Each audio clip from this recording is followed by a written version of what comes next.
महाराष्ट्राच्या विधानसभेच्या अध्यक्षपदी ॲडव्होकेट राहुल नार्वेकर साहेबांची आज बिनविरोध निवड झाल्याबद्दल मी त्यांचं मनापासून अभिनंदन करतो। त्यांना पुढील वाटचालीच्या करता शुभेच्छा देखील देतो। त्यांची बिनविरोध निवड होण्यापाठीमागचं कारण म्हणजे त्यांच्यामध्ये नेतृत्व गुणांची, कार्यक्षमतेची आणि त्यांच्या अनुभवाची ही पोचपावती आहे असं म्हटलं तर काही चुकीचं ठरेल असं मला वाटत नाही। 15व्या विधानसभेत निवडून आलेल्या सर्व नवनिर्वाचित सदस्यांचा देखील मी आजच्या निमित्तानं मनापासून अभिनंदन करतो। त्या सर्वांना पुढच्या वाटचालीच्या करता शुभेच्छा देखील देतो।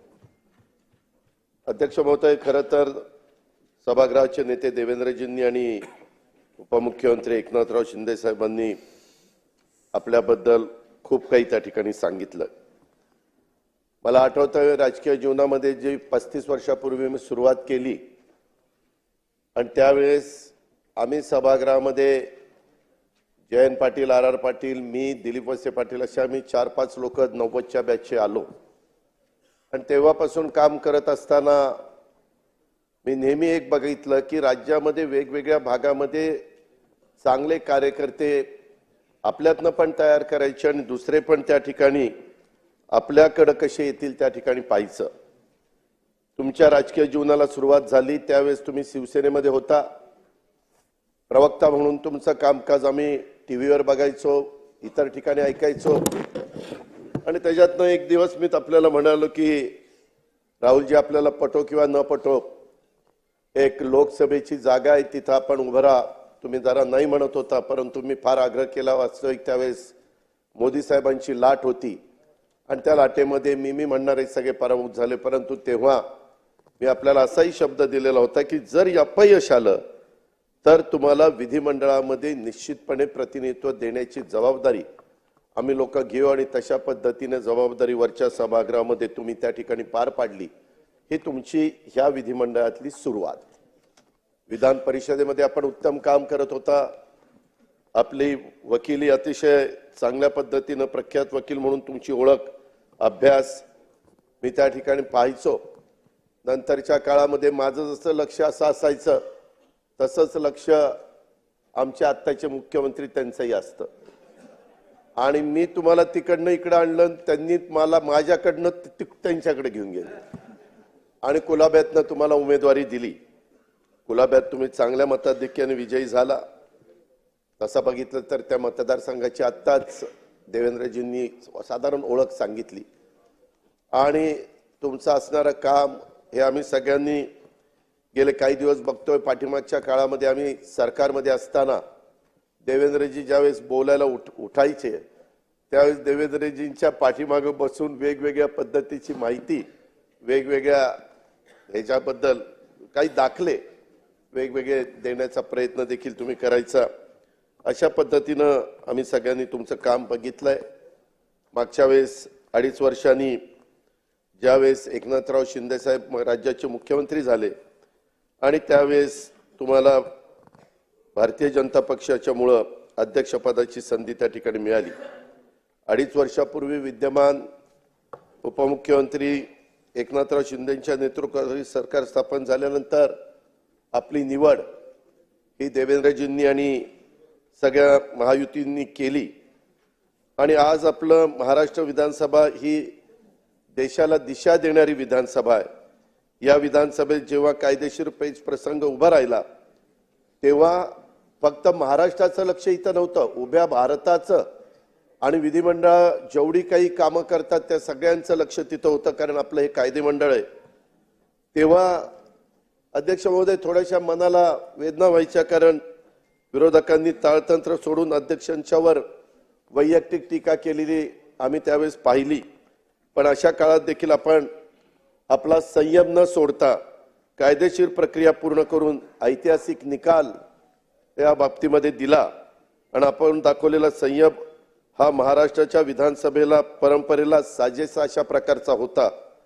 आज या प्रसंगी बोलताना मला कुठलं राजकीय भाष्य करायचं नाही, परंतु मागील काळात एक नाही तर 2 राष्ट्रीय पक्षामध्ये त्या बाबतीमध्ये फूट झाली आणि हा मुद्दा संविधानिक होता, न्यायिक होता, संवेदनशील होता, परंतु आपण त्याचा फार बारकाईने अभ्यास केला, जसा उल्लेख सुरुवातीला मुख्यमंत्री महोदयांनी केला.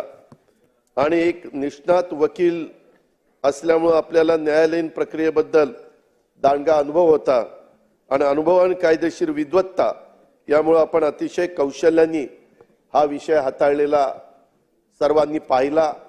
त्याच्यामुळेच आपल्याला याबद्दल जी कमिटी केली त्याचं अध्यक्षपद देण्याचा निर्णय लोकसभेचे अध्यक्ष महोदयांनी घेतला. 14व्या विधानसभेचे अध्यक्ष ज्यावेळेस आपण निवड झाली आणि झाल्यानंतर आपण केलेलं भाषणामध्ये त्यावेळेस तुम्ही म्हणाला होता की the speaker has to speak less and listen more. गेल्या 2.5 वर्षाच्या काळात आपण हे वाक्य खरं करून दाखवलं, हे आम्ही सगळ्यांनी पाहिलेलं आहे. मी त्याच्याबद्दल आपलं खरोखरीच मनापासून अभिनंदन करतो, मनापासून कौतुक करतो. अध्यक्ष महोदय, मगाशी बोलत असताना एकनाथराव शिंदे साहेबांनी पण काही भूमिका इथं मांडण्याचा प्रयत्न केला. त्यावेळेस समोरचे म्हणाले की बाबा इथं अध्यक्षांचं अभिनंदन असताना हे मुद्दे कसे येतात. परंतु अध्यक्ष महोदय, हे कायदे मंडळ आहे.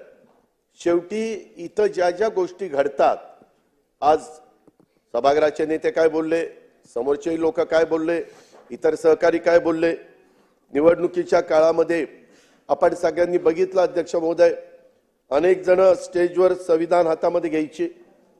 संविधान हातामध्ये घेतलं म्हणजे संविधानाबद्दल आदर वाटतो का? आणि जे संविधान हातामध्ये घेत नाही त्यांचा आदर नाहीये का? असं नाहीये. प्रत्येक बाबतीमध्ये संविधान दिनाच्या संदर्भातली सुरुवात आणि इतर दाखले हे मगाशी इथं दिलेले आहेत. परंतु सर्वांना संविधानाच्या बद्दल तरतुदी त्यांनी एकतर त्याच्यामध्ये नुसतंच हातात घेतलं. मगाशी तर एकनाथराव म्हणले शिंदे साहेब की ते कोरच होतं, त्या खोलात मला जायचं नाही. परंतु संविधानाच्या तरतुदी त्यांनी एकतर वाचल्या नाहीत असं माझं मत आहे, किंवा वाचून ते त्यांचं उल्लंघन करत आहेत असं त्याच्यामध्ये म्हणावं लागेल. अध्यक्ष महोदय, संविधानाच्या अनुच्छेद 188 मधील तरतुदीनुसार प्रत्येक निवडून आलेल्या सदस्यांनी त्यांचे स्थान ग्रहण करण्यापूर्वी शपथ घेणं हे आवश्यक आहे. हे आपल्यालाही माहिती आहे. शपथेवर बहिष्कार म्हणजे या तरतुदीचा सरळ सरळ भंग आहे. मला त्या दिवशी प्रेसने विचारलं पहिल्या दिवशी, अरे कोणी बहिष्कार घातलाय? म्हटलं आजच्या दिवस बहिष्कार आहे, उद्या जर नाही शपथ घेतली तर यांना सभागृहात बसता येणार नाही. उद्या गप गुमानी शपथा घेतील, काय काळजी करू नका. जरा कळ काढा. कळ काढली की शपथा त्या ठिकाणी झाल्याच. अध्यक्ष महोदय, संविधानाच्या अनुच्छेद आर्टिकल 324 नुसार निवडणूक घेण्याचा अधिकार हा निवडणूक आयोगाला दिलेला आहे, कायद्याने दिलेला आहे, नियमाने दिलेला आहे, देशाने दिलेला आहे. हा सामान्य जनतेला अधिकार नाही आहे. अध्यक्ष महोदय, अनुच्छेद 329 मधील तरतुदीनुसार एखाद्या सदस्याच्या निवडीला जर आव्हान द्यायचं असेल तर ते इलेक्शन पिटिशन न दाखल करून द्यावं लागतं. इलेक्शन पिटिशन दाखल करून ते द्यावं लागतं. या संविधानातील मार्गाचा वापर करणं आवश्यक आहे. उगीच काहीतरी स्टंटबाजी करायची, मार्कडवाडी करता आम्हालाही आपलेपणा आहे, प्रेम आहे, जिव्हाळा आहे, पण कारण नसताना एक असा भाऊ करायचा. एक तर कधीतरी लक्षामध्ये घ्या की आपला करेक्ट कार्यक्रम झालेला आहे, त्याच्यामध्ये आपल्याला जनतेने नाकारलेलं आहे. त्यामध्ये जर आकडे काढायचं म्हटलं तर इतक्या मोठ्या प्रमाणावर म्हणजे 48% महायुतीला मतं आहेत आणि 33% समोरच्यांना मतं आहेत. आता एवढा फरक असल्यानंतर दारुण पराभव होणार तरी देखील काही ना काही आकडे, मी आज त्याच्याबद्दल जास्त बोलणार नाही. नागपूरच्या अधिवेशनामध्ये मी सांगेन, काही सांगितलेलं आहे हे इतके मतं मिळाली आणि मग इतके निवडून आले आणि त्यांचे इतके मिळाले, ते सगळं मी दाखवीन. सभागृहालाही दाखवीन, सभागृहाच्या माध्यमातून महाराष्ट्रालाही दाखवीन. आमची बाजू खरी आहे, त्याच्यामध्ये कुठेही खोट नाहीये. जनतेने आमच्यावर विश्वास दिलेला आहे आणि या विश्वासाला आम्ही पण, अध्यक्ष महोदय, ज्यावेळेस 5 महिन्यापूर्वी लोकसभेच्या निवडणुका झाल्या त्यावेळेस महायुतीला 42 पॉइंट काही टक्के मतं होती आणि आघाडीला 43% मतं होती. 0.6% फरक होता, पॉइंट म्हणजे अर्धा टक्क्याच्या आतच. तरी देखील आमच्या जागा किती आल्या? आमच्या जागा 17 आल्या आणि यांच्या जागा 31 आल्या. आम्ही रडत नाही बसलो. ठीक आहे, जनतेचा कौल आहे. तेव्हा ईव्हीएम कसं चांगलं वाटत होतं, तेव्हा गारगार वाटायचं, ईव्हीएम चांगलं वाटायचं. आणि आता गारगार वाटतंय का गरम वाटतंय ते तुमचं तुम्हीच बघा. अध्यक्ष महोदय, संविधानाच्या भाग 3 मध्ये तुमचं आमचं सर्वांचं नागरिक म्हणून मूलभूत हक्क नमूद केलेले आहेत. त्यात भाषण स्वातंत्र्य, इतरही अनेक स्वातंत्र्य आहेत. त्यात नमूद केलेले हक्क देणं शासनावर बंधनकारक आहे. त्यात कुठेही समांतरपणे पुन्हा निवडणूक घेण्याचा हक्क नाही. संविधानातील त्या यंत्रणाचे अधिकार, मग ते न्यायालय असो, निवडणूक आयोग असो, त्यांनीच ते वापरले पाहिजेत. नाही तर अराजक माजेल. घटनेचे शिल्पकार डॉक्टर बाबासाहेब आंबेडकरांनी हे ओळखूनच प्रत्येकाचे अधिकार व अन्याय झाला तर न्यायासाठी प्रक्रिया ठरवून दिलेली आहे, तिचा वापर त्या ठिकाणी केला पाहिजे. त्या प्रकारे न्याय मागण्याचा प्रयत्न अध्यक्ष महोदय केला पाहिजे. आज आपण ज्या पदावर बसलेला आहेत, मला एका गोष्टीची जाणीव आहे की सभागृहामध्ये संख्या जर बघितली, अध्यक्ष महोदय 62ला म्हणतात की 222 समोर सत्ताधारी पक्षाचे होते आणि बाकीचे विरोधी पक्षाचे होते. महाराष्ट्राच्या इतिहासामध्ये पहिल्यांदा 288 जागा निवडून देत असताना 237 आमदार महायुतीचे निवडून आले. 237. अनेकांच्या लाटा आल्या, अनेकांच्या लाटा गेल्या, परंतु इतकं निर्विवादपणे बहुमत कुणालाही मिळालेलं नव्हतं. अरे मान्य करा, आता कुठंतरी डोळे उघडा. लोकही म्हणतील की काय चाललंय यांचं, किती दिवस रडीचा डाव खेळणार आहे.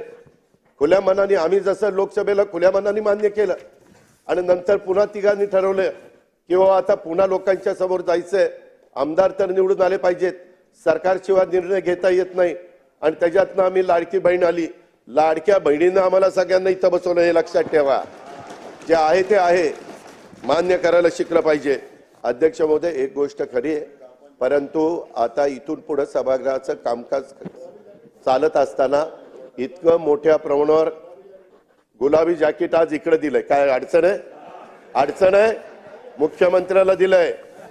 आता तुम्हाला गुलाबी, तुम्हाला कलरच कळत नाही, आता कलर पण विसरायला लागले. काय करायचं काय? 208 कलर विसरायला लागले. हा मला यांनी सांगितलं 208. त्याच्यामुळे अध्यक्ष महोदय, आम्ही कुठली जॅकेट घालायची, काय घालायची ते आमचं आम्ही घालू ना.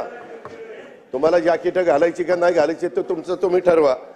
त्यामध्ये अध्यक्ष महोदय, इथून पुढं मुख्यमंत्र्यांनी सांगितलेलं ते खरं आहे.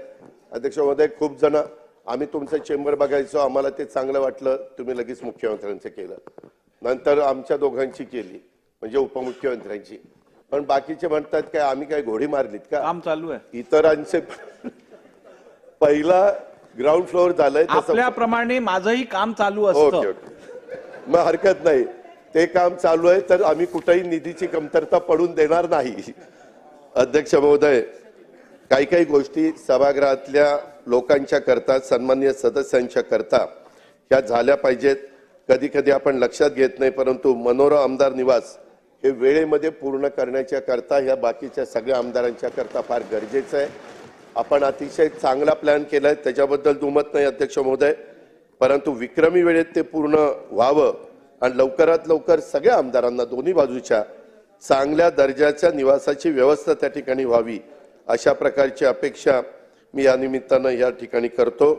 एकंदरीतच आपली आज विधानसभेच्या अध्यक्षपदी बिनविरोध निवड झाल्यामुळं त्यांच्या व्यक्तिमत्वावरील सर्वपक्षीय विश्वासाचं हे दर्शन आहे.